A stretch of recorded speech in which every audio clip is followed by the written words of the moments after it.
Olá, sejam bem-vindos ao podcast da Redação. Essa é uma série produzida pela equipe da Agência RS e nesse episódio a gente vai falar sobre a realidade, as particularidades das relações entre jornalistas, assessores e influenciadores digitais. Eu tô aqui com o Diego é jornalista, e tô aqui com a Paula, que também é jornalista, assessora de imprensa, influenciadora digital, da época que a internet ainda era mato. Eu, como Tássia e como Paula, sou jornalista também, não sou influenciador digital, mas atuo com comunicação científica e com foco em saúde já há um tempo, desde que me especializei em jornalismo científico no LabJOR da Unicamp, mas nos últimos tempos tenho me aventurado aí nas redes sociais e nos podcasts, tratando de relacionamentos não monogâmicos, parentalidade, conta da minha história pessoal, da configuração da minha família. Então, tenho também me dividido aí em outras funções e também com a literatura infanto-juvenil. Publiquei um livro infantil e acabo tendo que fazer a comunicação da minha própria produção também, né? Então, eventualmente, acabo ocupando esse lugar de não de influenciador, mas de comunicador nas redes digitais, né? Então, também estou entre várias funções. Então, estou bastante curioso aí também para bater esse papo com a Paula e com a Tássia a respeito dessas intersecções entre funções e dos diálogos possíveis entre elas, né? Bom, assim como a Paula e como o Diego, eu sou jornalista, sou assessora de imprensa há 15 anos, tenho bastante experiência em gestão de crise, gestão de carreira de influenciadores, comunicação corporativa, marketing. E vamos falar da nossa entrevistada, que é o foco de hoje. Ela é a Paula Bastos, ela é jornalista, especialista em comunicação digital, influenciadora digital desde que a internet era mato, formadora de opinião, assessora de imprensa, enfim. Paula fala mais sobre a sua experiência de vida e profissional. Oi, pessoal, é um prazer estar aqui com vocês. Muito obrigada por esse convite. Tenho certeza que a gente vai ter aí conversas maravilhosas que vão elucidar muitas coisas para nós mesmos e para as pessoas. Eu sou jornalista formada pela Unesp de Bauru, pós-graduada pelo Instituto Europeu de Design, Fashion Marketing e Comunicação. E toda a internet aí, como, né, hoje nós chamamos de influenciadora, mas estou na internet como blogueira, com muito orgulho, desde 2008.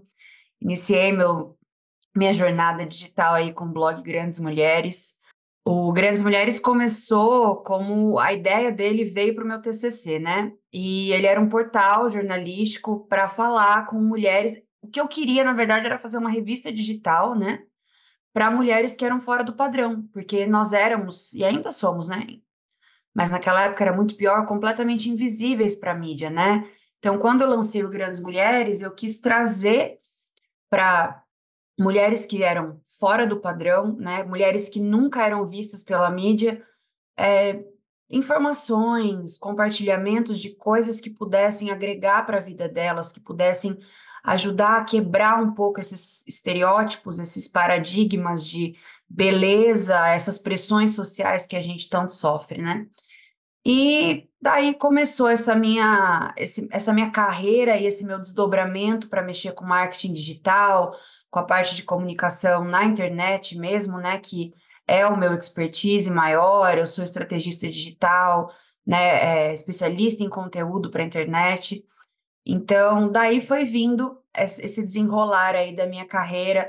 E aí, no meio disso tudo, a gente vai sendo blogueira, influenciadora, assessora, né? A gente cuida aí também de influenciadora às vezes, aí cuida das marcas, faz assessoria de imprensa e trabalha no digital. Até porque, né, gente, nós sabemos que na nossa profissão, muitas vezes, você tem que ou ser muito especialista ou você tem que ser muito versátil para você conseguir se encaixar num mercado que está cada vez mais difícil, né? Assim, as oportunidades elas vão se afunilando cada vez mais. Então a gente tem aí que às vezes dar uma rebolada para conseguir ter uma carreira mais estável, né? Ter oportunidades.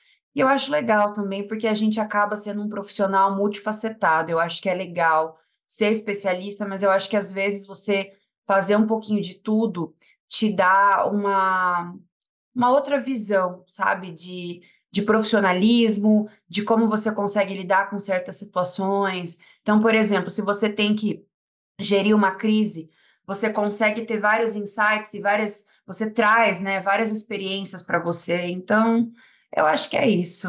Nossa, gente, a minha introdução foi grande, hein? Meu Deus. Entrevistar jornalista é maravilhoso. Eu acho que é por isso que vocês já passaram por isso, de vocês estarem passando pela Paulista e aí alguém, esse pessoal de instituto de pesquisa, te parar e perguntar a profissão, jornalista. Ah, desculpa, não, jornalista a gente não entrevista. É, mas eu estava pensando aqui, Paula, que primeiro de tudo, uma coisa mais boba, a gente tem que resgatar esse termo blogueiro, né? Eu acho muito mais interessante do que influenciador. Até a etimologia da palavra, né? De blog, weblogger, né? Do diálogo na web. Era uma coisa bem mais interessante, eu acho, do que influenciador, apesar de que são coisas distintas, né? Claro, mas achei muito legal te ouvir falar blogueiro e me remeteu muito a uma época em que a gente, jornalista, que começou a fazer essas incursões pela internet, não sei se aconteceu com vocês, mas tudo a gente queria transformar em blog, né? A gente fazia uma viagem, poxa, eu vou fazer um blog de viagem. A gente queria, que era uma vontade muito de conversar nesse meio novo, né? Nem tudo virou negócio, nem tudo virou, pelo que eu entendi, o teu virou e foi bem sucedido, né? E começou como TCC, muito legal. Mas eu queria fazer uma pergunta, até fugindo um pouco da pauta, viu, Tássio? Mas uma provocação que me surgiu aqui. Essa versatilidade que a gente acaba desenvolvendo e apresentando no mercado, será que ela é uma coisa inerente à natureza da nossa vocação para a comunicação, que a comunicação é uma coisa multifacetada mesmo, ou ela é uma exigência de um mercado precarizado, ou ela é a fome com a vontade de comer, sabe? Porque eu acho que a gente tem esse faniquito quando a gente vai escrever, a gente já pensa na imagem que vai ilustrar, e a gente pensa num infográfico, e imagina sabe, a gente expande, né, a informação para várias mídias, assim, na cabeça da gente, já desde a pauta. E, falando por mim, falando por muitos colegas também, a gente acaba indo atrás e fazendo foto, né, estudando fotografia e, e a gente tem um pouco essa curiosidade mesmo de desbravar diferentes mídias. Mas, ao mesmo tempo, tem isso do mercado estar muito precário e muito enxuto e precisar que os profissionais, né, e demandar dos profissionais um trabalho mais difuso. Como que é isso? Porque, falando também por mim, às vezes é uma coisa alvitante, né? A gente gostaria de ter um pouco mais de foco para fazer aquilo que é o nosso core e ter mais apoio ao redor também. De repente, a gente está ocupado de tanta coisa e acaba não fazendo direito aquilo que a gente se propôs. Não é uma dor, uma angústia também de vocês? Eu acho que é uma dor muito grande, Diego, e é muito legal essa reflexão que você trouxe, porque se eu pudesse aplicar isso num ditado popular, seria a ocasião faz o ladrão. Eu acho que, pelo menos no meu caso, na minha trajetória profissional, eu tive que muitas vezes me adaptar às circunstâncias que me eram oferecidas. Porque o que eu gosto mesmo é de trabalhar com o digital, é de estar escrevendo para o digital, de estar pensando nas estratégias, né, ali aliadas ao marketing, como é que a gente vai fazer para trazer esse produto ou essa marca, esse cliente, para criar conexão com esse público-alvo que ele quer, como é que vão ser as estratégias, como a gente vai comunicar. Isso é o que me move. Mas nem sempre essas oportunidades batem na nossa porta, ou mesmo que às vezes você tenha um currículo muito bom, a gente sabe que o mercado do jornalismo, ele é muito movido na base do QI, né? E às vezes você não consegue chegar nessas boas oportunidades ou nessas pessoas que têm é, essas vagas, vamos dizer assim. E aí você acaba ficando refém de ter que procurar oportunidades para você poder pagar seus boletos, né? E aí você tem que ser multifacetado. Você fala, olha, eu vou dar um exemplo para vocês da minha vida, que aconteceu agora, isso recentemente. Eu estava eu trabalho como freela fixo para várias empresas, na verdade, né, como PJ. E aí, esse ano, eu me vi numa situação de não estar mais aguentando, por um problema de saúde, trabalhar para uma das empresas que eu prestava serviço, estava muito puxado, e eu tinha recebido um convite para trabalhar com uma outra agência para uma conta muito grande, uma conta que eu amo, né, o produto, vamos dizer assim, a marca. e uma marca, assim, de super renome para o meu currículo, só que era para fazer o quê? Assessoria de imprensa, né? Ela tem um lado mais, assim, diferenciado em relação às assessorias de imprensas convencionais, porque a gente acaba mexendo bastante com influenciador, a gente faz outros tipos de PR, mas, assim, eu, falando claramente aqui para vocês, eu não gosto de PR. Eu não gosto. Não é uma área que me move, que me faz brilhar, não é uma área que eu falo, nossa, é aquela área que eu falo assim, eu só vou fazer se eu estiver passando fome. Eu lembro que eu tenho um amigo que é médico que ele fala assim, eu só vou atender no PS se eu estiver passando fome. Eu me lembro dele falando isso claramente. E eu acho que todo profissional é o PS da comunicação, né? Eu acho que todo jornalista, todo profissional, perdão, todo profissional tem ali uma área do seu core, né, que ele fala, olha, isso aqui eu não queria fazer. Só que quando a água bate, né, gente, você tem que nadar. E aí eu fiquei tentada em pegar esse trabalho, por quê? Porque eu falei assim, poxa, faz mais de 12 anos que eu não faço assessoria de imprensa, as coisas devem ter mudado. E assim, é uma marca que eu amo muito, não me parece a pior das coisas, então eu vou abraçar. E eu abracei. E tem sido muito legal, porque realmente eu vi que a questão da assessoria ela tá um pouco diferenciada, mas assim, aquela coisa de ter que fazer follow, gente, fazer follow é a morte, meu Deus do céu. Ainda mais depois da pandemia, né, que o jornalista não está na redação, e aí se você não tem o WhatsApp dele, ele não responde e-mail. Enfim, eu acho que muitas coisas mudaram, né, os desafios são outros na atualidade, mas assim, tá sendo interessante, sabe. Mas eu saí do meu core, ou seja, aquela Paula estrategista digital, marqueteira, né, copywriter, ela nesse trabalho em si, ela tá um pouco mais ali, né, escondidinha.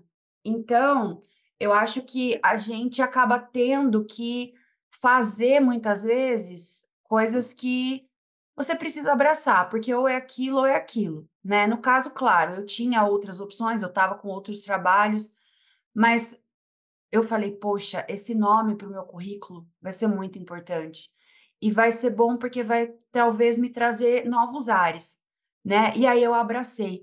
Mas eu acho que o jornalismo ele também está com uma defasagem no sentido, assim, a publicidade e o jornalismo, hoje em dia, eles estão realmente muito uníssonos, assim, né, eles estão, ah, o merge deles, assim, é muito grande. Então eu acho que complicou, né, o publicitário está meio jornalista, o jornalista está muito mais publicitário, às vezes, do que eu me considero, às vezes, muito mais publicitária do que jornalista, né.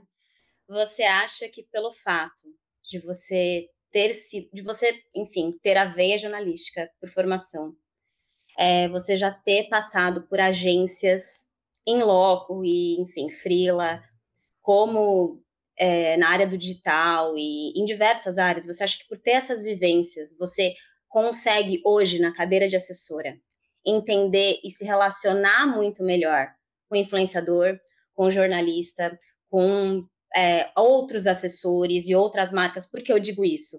Porque lá no nosso início da profissão, eu falando aqui em 2006, o nosso principal motivo de, às vezes, um dificultador de relação com os repórteres e editores, nós como assessores, era o follow-up, como você falou, de ficar ligando para o cara, enchendo o saco, porque eles achavam que a gente enchia o saco, para vender determinados clientes, como a gente chama no jargão, mas para sugerir determinadas pautas. Hoje em dia a gente faz esse follow-up de uma outra forma, esse relacionamento de uma outra forma, que também gera um desconforto para quem recebe. Então você acha que uma forma de tentar solucionar esse problema que a gente ainda vive seria que os repórteres e os outros assessores vivessem nessas outras cadeiras e compreendessem a realidade um do outro? Com certeza, gente. Eu acho que se o jornalista passasse por isso, pelo menos por um mês, ele ia olhar para o assessor com outra visão, né? Porque a gente sabe que os assessores, eles são, assim, realmente muito, às vezes, rechaçados aí pelo pessoal da redação, e eles se esquecem, né, que somos todos filhos de uma mesma mãe, que é a mãe de jornalismo, todos fizemos a mesma faculdade de jornalismo, não importa onde foi, todos tivemos as mesmas bases. E não é porque você está dentro de uma redação como repórter que você é melhor que seu colega assessor. Eu acho que tem muito essa soberba dentro do jornalismo, inclusive, né? O cara que às vezes é repórter, ele se acha, assim, a última bolacha do pacote, e ele trata ali o coleguinha assessor como se ele fosse a escória, né? Isso é muito triste. Inclusive, trazendo para a área do digital, eu acho fantástico a forma como eu me relaciono com os influenciadores hoje, porque às vezes eu vou fazer job com um influenciador muito grande e eu percebo que o cara acha que ele está fazendo um favor para a marca, principalmente se for uma ação orgânica, né? Às vezes a pessoa tem interesse em fazer relacionamento com a marca, ela fala, tá bom, vou aceitar esse convite orgânico. Mas ele faz ali de qualquer jeito só para falar, olha, eu fiz, estou te fazendo um favor. Ele vai lá, faz um stories, põe ali um arrobazinho quase invisível e acha que tá tudo bem. E aí eu vou lá e falo assim, né, a gente vai na broderagem, vai conversando, e aí eu falo, olha, você sabia que eu também sou influenciadora? Então eu tô no lado da marca e eu também sou influenciadora. Posso te dar uma dica? Você não quer crescer cada vez mais? Você não quer ser bem visto? Você não quer ter bons relacionamentos com a marca? Porque essa ação orgânica, ela pode te abrir várias portas para ações pagas. Então, será que não é interessante você fazer assim, fazer assado, né? Você criar esse relacionamento, você valorizar as oportunidades que estão lhe sendo concedidas, né? Porque a marca está confiando em você, no seu conteúdo, e não é uma marca qualquer, né? A gente fala, né, por exemplo. Então, hoje, por exemplo, às vezes eu vejo posturas de influenciadores e eu falo, gente, não sabe trabalhar, não tem visão, sabe? Só pensa no dinheiro, não consegue ser estratégico, não consegue pensar fora da caixa para entender que na comunicação, né, para você sobreviver, você tem que ter relacionamentos. O jornalista precisa do assessor, o assessor precisa do jornalista, o influenciador precisa dos assessores, todos precisam uns dos outros, né? O assessor precisa do influenciador. E se as pessoas soubessem dialogar e trabalhar bem, eu acho que esse universo da comunicação seria muito melhor. Então, meu, por quê, né? Eu acho que foi perfeita a colocação do Diego. Se o jornalista conseguisse passar um mês ali na cadeira do assessor para entender o corre, as dificuldades, os desafios que a gente tem, nossa, eles iam mudar completamente a forma, né, como eles lidam com essa relação. Porque o assessor é extremamente importante, é ele que vai. Quantos furos não são dados? Porque o jornalista vai lá e entrega de bandeja para um jornal, para o assessor entrega de bandeja para um jornalista que ele confia, que ele tem ali um relacionamento. Eu mesma ontem guardei uma notícia que eu tinha em primeira mão para mandar para uma jornalista que eu tenho um excelente relacionamento. E eu falei para ela: olha, guardei para você, porque eu acho que vai ser legal você dar isso aqui em primeira mão, né? Então, e assim, a gente sabe de furos muito mais bombásticos. Aqui eu tô falando de um exemplo bobo, corriqueiro, mas a gente sabe de coisas, né? Furos que são realmente importantes para a população que vem de um assessor, que pensa naquele cara, fala: meu, essa pessoa vai ser o direcional para dar essa notícia que vai mudar, pode mudar a economia do país, pode mudar N coisas, né? E o assessor vai lá e confia e entrega. E o jornalista faz seu trabalho muito bem feito e ganha o crédito por aquilo. Porque ninguém sabe que o assessor está por trás, só vai saber ali a equipe, a agência, né, do assessor e o assessor e o jornalista. Trabalho invisível, A né? população não fica sabendo, né? Mas eu ia fazer uma provocação, que na verdade até pode gerar uma reflexão. A provocação era só provocação mesmo, que eu falasse, bom, essa história de que o repórter, o jornalista de redação devia passar um tempinho na cadeira de assessor, fatalmente ele vai passar porque o mercado está, né, cada vez mais enxuto nas redações e cada vez mais é, saturado nas assessorias. Daí vem a minha reflexão.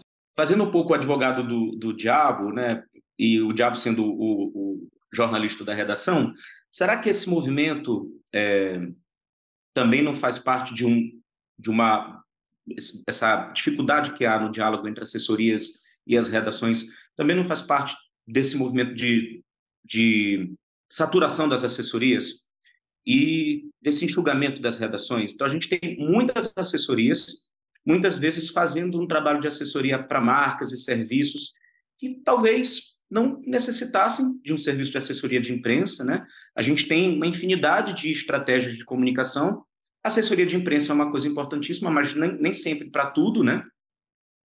E, de repente, as redações estão recebendo uma enxurrada de releases e de ligações e de contatos para pautas que não caberiam ali e, de repente, aquela pauta que é muito interessante acaba perdendo espaço nessa corrida maluca, né?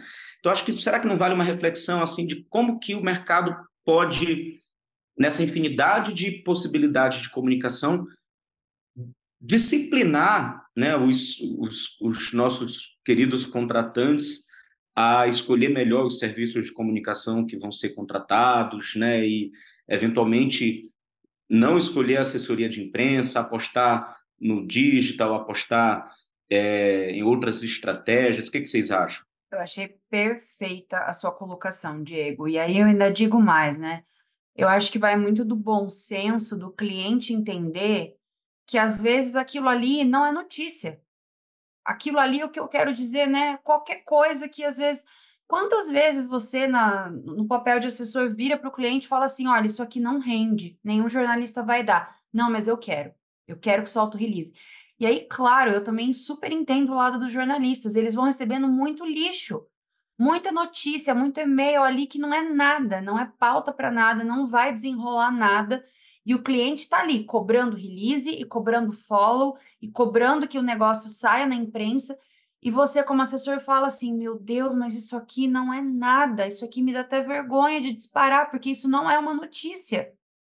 E como você falou, Diego, eu acho que é perfeito. A gente tem tantas outras formas de comunicar hoje, né? A gente tem aí as redes sociais que tem uma infinidade de oportunidades. Se você tiver um bom estrategista digital, né? E falando do meu core, você consegue comunicar com muito mais assertividade, né? E criar uma conexão muito mais direta e maior com o seu público-alvo do que necessariamente saindo num jornal. E tem cliente que não entende isso. Então, eu acho que sim, eu acho que falta aí uma disciplina, né? Falta um entendimento de todos os lados. E eu acho que as assessorias, muitas vezes, têm medo, né, de confrontar o cliente, de explicar para o cliente: olha, isso aqui não é matéria, isso aqui não é notícia, E perder a né? dúvida. Isso é algo, não é relevante para virar uma notícia num jornal, numa TV, numa rádio, isso não é relevante, né? Tanto que onde eu tô agora, a gente fala muito nos tiers, né? Então, olha, isso aqui é tier 3, isso aqui, né? Ninguém vai dar. E é isso. Aí o cara, você faz às vezes um release, aí só aquele monte de tier 3 publica, né? Tier 3, para quem não sabe, são aqueles veículos que não têm praticamente relevância, assim, são veículos muito pequenos que quase ninguém lê, ninguém sabe da existência. E aí o cliente fica feliz de ver que ele saiu em, sei lá, 10 veículos Tier 3, porque ele nem entende qual é a diferença de uma coisa e de outra, sabe? Ele quer volume. É a mesma coisa, né? Isso é uma das coisas mais burras que eu acho também no marketing de influência. Número de seguidor, seguidor se compra, né? Números. Por que que as pessoas têm que ficar tão obcecadas por números? Por que que as pessoas não têm que ver a essência, a qualidade daquele conteúdo? Tem 5 pessoas ali fazendo um comentário naquele post, mas são comentários relevantes, essa pessoa engajou, a informação que ela trouxe foi de qualidade, ela comunicou bem.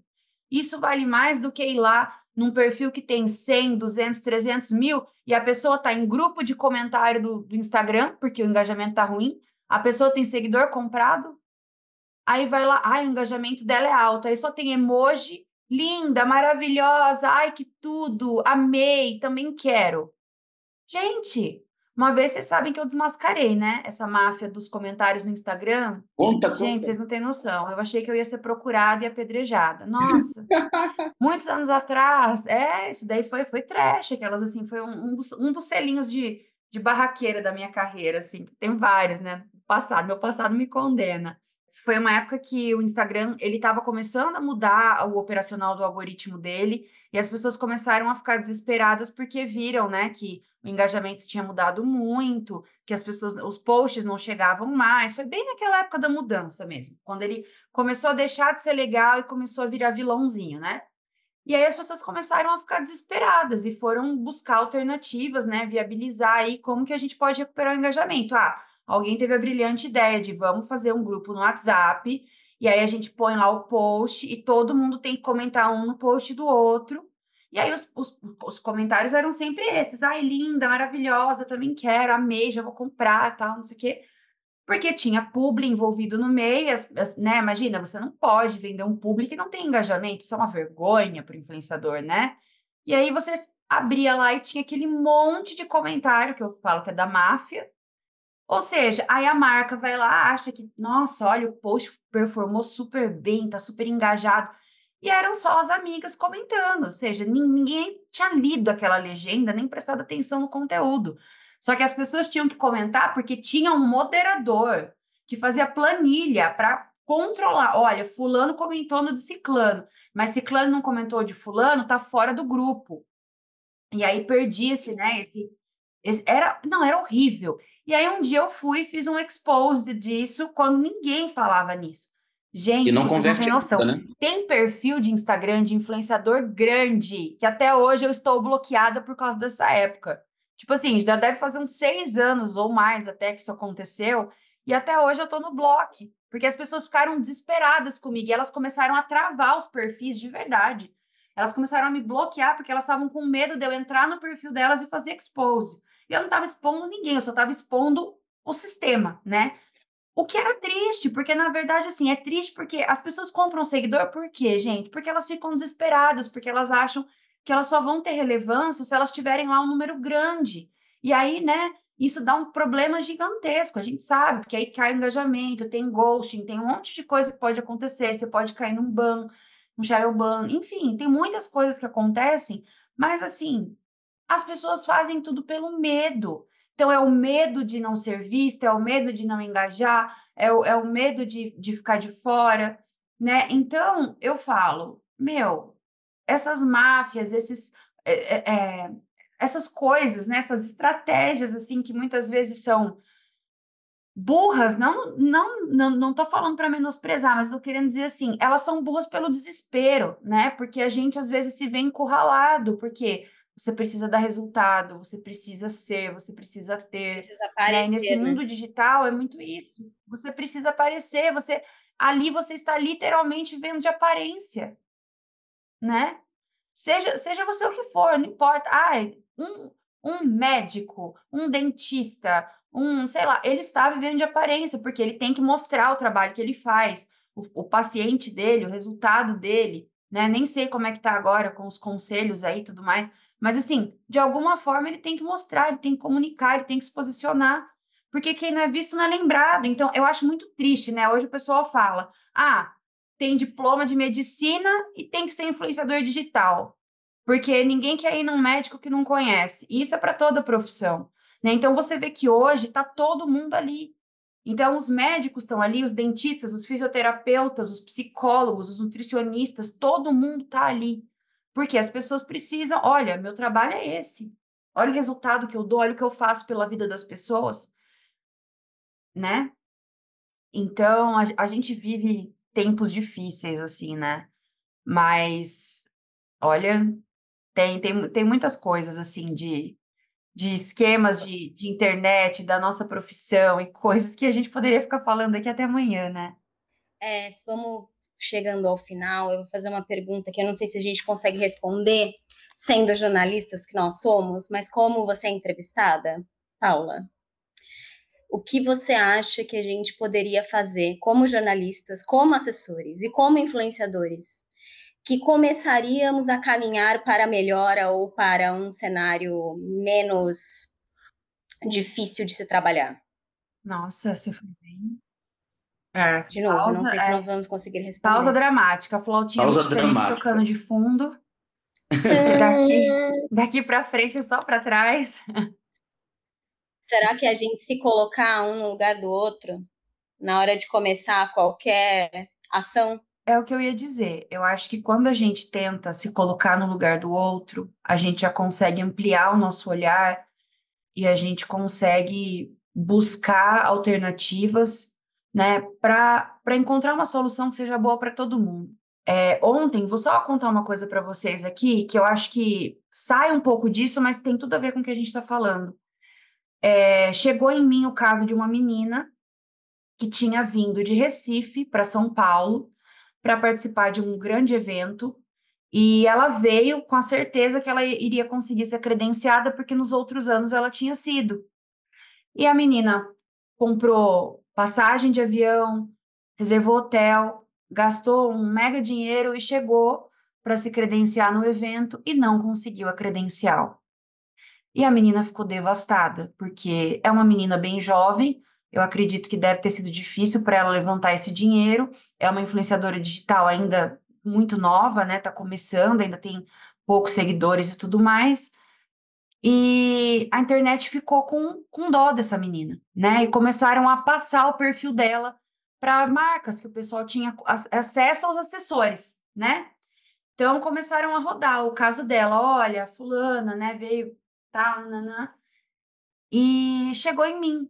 Um influenciador chegou em mim e falou: Paula, tô com esse caso aqui, eu fiquei sabendo e, poxa, você é uma pessoa tão legal, será que você de repente não consegue encaixar essa menina em um dos convites que você tem? E aí eu fui ler o texto e fui ver a foto da menina, e na hora eu falei: claro, claro que eu consigo. Porque eu vi que a menina era esforçada, eu vi que ela fazia um bom conteúdo, eu vi que ela estava tentando e eu me coloquei no lugar dela. Eu também já tive pessoas batendo a porta na minha cara quando eu estava tentando entregar o meu melhor. Eu também já fiz loucuras, né, de gastar dinheiro com coisas, apostando naquilo, e também tive portas fechadas na minha cara. E eu falei: com certeza eu vou ajudar essa menina. Falei: me passa o telefone dela agora. E aí eu liguei para a menina, conversei com ela, e ela não parava de chorar e me agradecer e falava, né, obrigada, obrigada por você estar fazendo isso por mim. E eu falei para ela: olha, a única coisa que eu quero que você guarde para você é: um dia alguém também vai precisar de você. E nesse dia eu quero que você se lembre de mim e que você retribua o que eu tô te fazendo agora para essa pessoa que vai precisar de você. Porque a vida é isso, a gente não funciona sozinho. A gente acha que a gente funciona sozinho. As pessoas nos levam a querer acreditar que a gente tem que ser autossuficiente e totalmente independente, e nós não somos. Nós não somos. A gente precisa um do outro. O jornalista precisa do assessor, o assessor precisa do jornalista, o assessor precisa do influenciador, o influenciador do assessor. Um precisa do outro. E se você pode fazer, por que não? Eu poderia ter falado: nossa, mas eu tô aqui representando uma marca tão gigantesca e essa menina é tão pequena. Ai, ela não vai agregar para mim. Vai sim. Ela é importante para mim. Por quê? Porque ela tem vontade de fazer, porque ela está apostando no sonho dela, e pessoas que sonham são as que mais entregam, porque elas têm vontade de crescer, elas têm vontade de ir para frente, elas querem, ela ainda tem aquele sonho, aquela fagulha de mudar o mundo. Vou ajudar essa menina sim, não me importa quantos seguidores ela tenha. E se eu tiver que bancar isso, eu banco, porque eu acredito nisso. E isso faz parte do meu core, dos meus valores. Então, eu acho que se cada um conseguisse colocar no lugar do outro, se cada pessoa conseguisse isso para a vida, não só no âmbito do jornalismo, se a gente conseguisse muitas vezes olhar para o outro e tentar rapidamente pensar como ele sente, o que ele enfrenta, o que ele precisa, o que isso agrega, o que não agrega, isso já mudaria muita coisa. E eu faço esse exercício muitas vezes, eu tento fazer isso com o cliente, né? Olha, isso aqui não é pauta. Isso aqui não dá notícia. Isso aqui não é para jornalista. Isso a gente pode fazer uma comunicação interna, a gente pode colocar em rede social, a gente pode tentar comunicar isso através de um influenciador, mas isso aqui não é pauta para não é pauta para jornalista. E aí você vai para o jornalista: olha, isso aqui é o meu ouro, eu guardei para te dar. E é muito legal quando o jornalista fala: pô, que legal, você lembrou de mim. Eu vou trabalhar em cima disso aqui. Então, é isso, na vida, a gente, né, já diria Tom Jobim, a gente não nasceu para ser feliz sozinho, né? A gente pode ser feliz sozinho? Sim, podemos. mas a gente sabe que a gente não funciona sozinho, gente. A gente vive em sociedade, é um dependente do outro, não tem como fugir disso. É o modelo de mundo, é o universo que a gente vive. Você sempre vai precisar de alguém. Você sempre vai ter que pedir ajuda ou, né, ter ajuda, ter as pessoas ao seu lado, porque eu queria ser ajudada, eu queria receber, eu queria ter uma pessoa que falasse assim: pô, Paula, você faz um conteúdo tão bacana, tão importante, que ajuda tanta gente, eu vou te divulgar, a gente vai trocar divulgação, olha, eu falo de maquiagem, sei lá, a gente vai fazer uma collab e não sei o quê, papapá e papapá.